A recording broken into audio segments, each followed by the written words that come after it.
Diputado Echegaray está en una prédica que muchos seguramente en la Argentina juzgarán importante, que es la cuestión al respecto del salario que el Estado Nacional le paga a los obispos del culto católico. Diputado Echegaray, buen día, ¿cómo le va?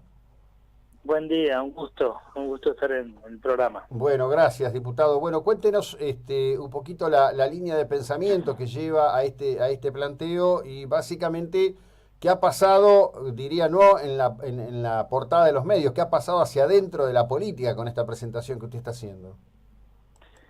Bueno, lo primero para comentar es que este proyecto ya tiene algunos meses de presentado. Tuvo una primera presentación a partir del informe que diera en su momento Marcos Peña, el jefe de gabinete de ministros de la Nación, Ujú. donde informara precisamente ante la requisitoria de un bloque sobre lo que eroga el Estado en esta materia, ¿no? En Mm, sueldos a, a, a la jerarquía eclesiástica argentina, ujú. teniendo en cuenta que eso es una situación que se viene dando ya desde hace algún tiempo. A partir de eso nos pusimos a indagar un poco más. Si bien nosotros tenemos el artículo 2 de la Constitución Nacional que nos obliga al sostenimiento del culto católico, esto yo lo entiendo por el lado de lo que ya viene haciendo el Estado en forma muy importante en materia presupuestaria, en el subsidio a la educación de los colegios religiosos o el sostenimiento del patrimonio arquitectónico de la iglesia o exenciones impositivas u otro tipo de apoyos económicos que el Estado hace para con la iglesia. Pero nada tiene que ver o nada dice el artículo de la Constitución que debamos pagarle los salarios a la jerarquía, a los obispos, arzobispos y demás. Esto, además, indagando un poco más, surge de decretos ley de la última dictadura militar. O sea, estos beneficios fueron otorgados por 4 decretos ley firmados por Videla y uno firmado por Reinaldo Viñones. Entonces, bueno, lo que yo propongo es derogar, obviamente, estas leyes. Hay otros proyectos de otros diputados que plantean alguna alternativa distinta a esto, pero todos surgieron en aquel momento, no son de data reciente, digamos, Ujú. surgieron hace varios meses. Lo que pasa es que, bueno, volvieron en estos días a estar en boca de mucha gente, y esperamos que se discutan en las comisiones específicas, que son Relaciones Exteriores y Culto y Presupuesto. Claro.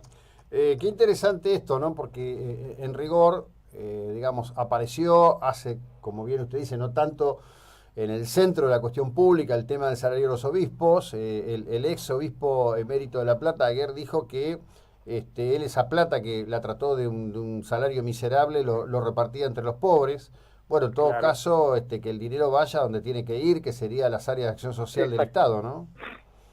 Exacto, como ya viene haciéndolo el Estado con la propia Iglesia.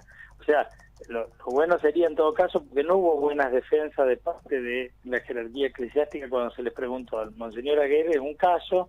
Después hubo otros obispos que también plantearon que sí, que podía revisarse esto. Entonces, yo creo que hay muchos países en el mundo que tienen alguna mayoría católica y no necesariamente pagan los salarios. Mm. El otro tema que no es justo es que con los impuestos de los ciudadanos, católicos o no, se paguen beneficios de carácter personal a una de las iglesias, teniendo en cuenta de que hoy por hoy tenemos una situación, si bien es mayoritaria la Iglesia Católica, tenemos Sí. otros cultos que no gozan de este beneficio, ¿no? Bueno, en rigor, la verdad que sí, es una mayoría, porque la mayor parte de los argentinos cuando se les pregunta, dicen ser católicos. El asunto es Sí. que cuando uno ve la cuestión práctica al respecto de la catolicidad, eso hace agua por todos lados.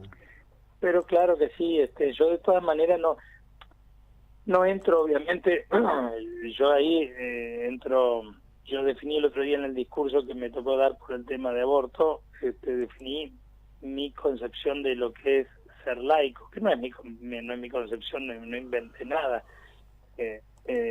Laicismo entendido como una independencia mutua, ¿no? O sea, como que las religiones no definan la política del Estado, porque eso sería clericalismo, y a su vez que el Estado no se meta dentro de los templos, en las religiones, porque eso sería totalitarismo. Entonces el Estado, nosotros también los laicos debemos garantizar la libertad religiosa, la pluralidad religiosa, y en ese sentido creo que este tipo de cosas que vayan tendiendo a una separación cada vez mayor del Estado y la Iglesia, también le termina haciendo bien a las religiones, porque esta cuestión de tutela mutua es producto de otra época, ya no es producto de la época que estamos viviendo. Sí, sí, no, pero claro que no, y estos debates lo demuestran, digo, es increíble, por ejemplo, que en algunos aspectos el debate haya devenido en figuras extremas, en vez de convocar,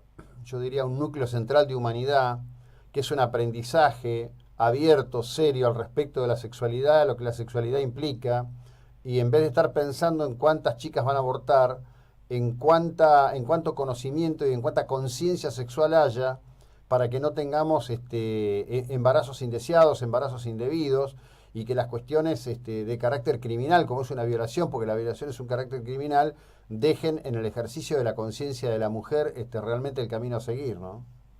Por supuesto, ¿no? Nosotros el otro día hemos decidido llamar a las cosas por su nombre. No es la solución definitiva, pero es el principio de la solución. Poner a la luz el problema del aborto en la Argentina y despenalizar esa tutela que existe sobre la mujer nos permite, entre otras cosas, trabajar efectivamente en contra del aborto, trabajar con educación sexual, que fue tan resistida por sectores de la Iglesia, de las iglesias, Sí, sí. y de ciertos gobernadores de provincias feudales que realmente ahora se embanderan en la educación sexual y estuvieron resistiendo en sus provincias a brazo partido, realmente en forma hipócrita, sexual, con métodos de anticoncepción. Los países más desarrollados demostraron que legalizando y además poniendo todas estas baterías de políticas públicas, redujeron la cantidad de abortos. O sea, nadie quiere el aborto, porque si realmente tuviéramos la sociedad dividida entre los que quieren la vida y los que quieren la muerte, no tendríamos destino. En realidad todos queremos la vida, pero la forma de luchar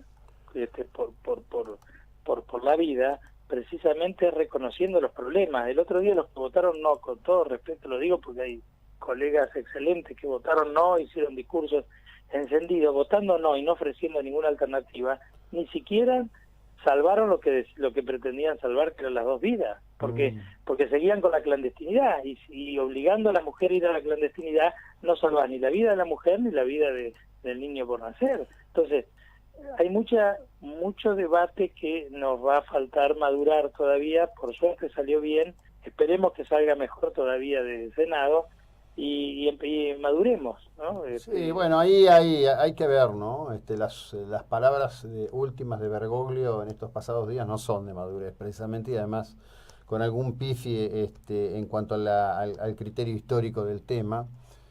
Comparar con el nazismo. Sí. No, pero además un error, porque el nazismo justamente abolió las leyes de Weimar que aprobaban la eugenesia y incentivaba fuertemente la natalidad como un modo de reproducir la raza superior, digamos, que era el que... Claro. No, realmente un disparate. O con todo respeto, el padre Pepe, que hará una tarea social enorme, pero decir que esto es una imposición del Fondo Monetario, cosas por el estilo, no ayudan al debate serio, digamos. No solo no ayudan al debate serio, sino me parece que le muestran las pústulas que tiene todo esto, digamos. Exacto. Y además, y esto lo digo también, cuando la Iglesia arrancó, empezando por Francisco, arrancó por todo el tema que es evidente que ya no se podía tapar más, y en una sociedad de información cada vez se va a poder tapar menos. Hace pocos días hemos tenido la suerte de condenar a un cura pedófilo en Entre Ríos, y de esos hay muchos. Entonces, preocupémonos para ver cómo no cagarles la vida a los pibes, los pibes vivos, ¿no? Tal cual. Entonces, este tema yo creo que la Iglesia debería ponerse, o sea, la Iglesia se opuso a todo y todo fue saliendo precisamente porque no se puede tapar el sol con la mano, digamos, ¿no? Entonces, este tema yo creo que necesitamos que también haya una actitud menos dogmática en un punto, porque después los cambios se terminan dando y la Iglesia termina apareciendo siempre atrás de los cambios. Entonces, yo creo que muchos de los que se rasgan las vestiduras por el tema de la lucha pro vida, entre comillas, no son lo suficientemente enfáticos para defender a los niños que quedaron a merced de estos curas pedófilos, digamos, ¿no? Y violadores. Entonces, vamos a poner las cosas y llamar las cosas por su nombre, digamos. Acá, al pan pan y al vino vino, digamos. El tema es que no se puede seguir tolerando hipocresía en la Argentina, ya tan entrado en la democracia como estamos. Hay que discutir todo y para sacar cosas que nos hagan evolucionar en el sentido correcto, ¿no? Sí, acá me preguntan desde la audiencia, ¿cuál es el salario que recibe cada obispo? Los obispos tienen un cargo equiparable a juez de primera instancia, de juez nacional, un porcentaje del 80% de ese salario, y para los retirados el 60% de ese salario, de ese cargo testigo. Por eso es el cargo testigo que se usa para el caso de obispos, arzobispos y obispos auxiliares. Y todas esas categorías en carácter de retiro reciben el 60%. Después existen otras cargos testigos para el resto de la jerarquía, como cura de frontera, en fin, pero eso ya son categorías más chicas de la administración pública nacional, como así también para seminaristas. Claro. Bueno, sí. Hay una tabla bastante que tiene esos cargos testigos, y bueno, yo creo que la Iglesia o las iglesias tienen sus mecanismos de financiamiento en todo el mundo para su jerarquía eclesiástica, a partir de la administración de sus patrimonios y del aporte de la feligresía, ¿no? Sí, desde ya que sí. Diputado Echegaray, gracias, buena jornada, muy amable. Gracias a ustedes. Hasta luego. Bueno, el diputado Alejandro Echegaray.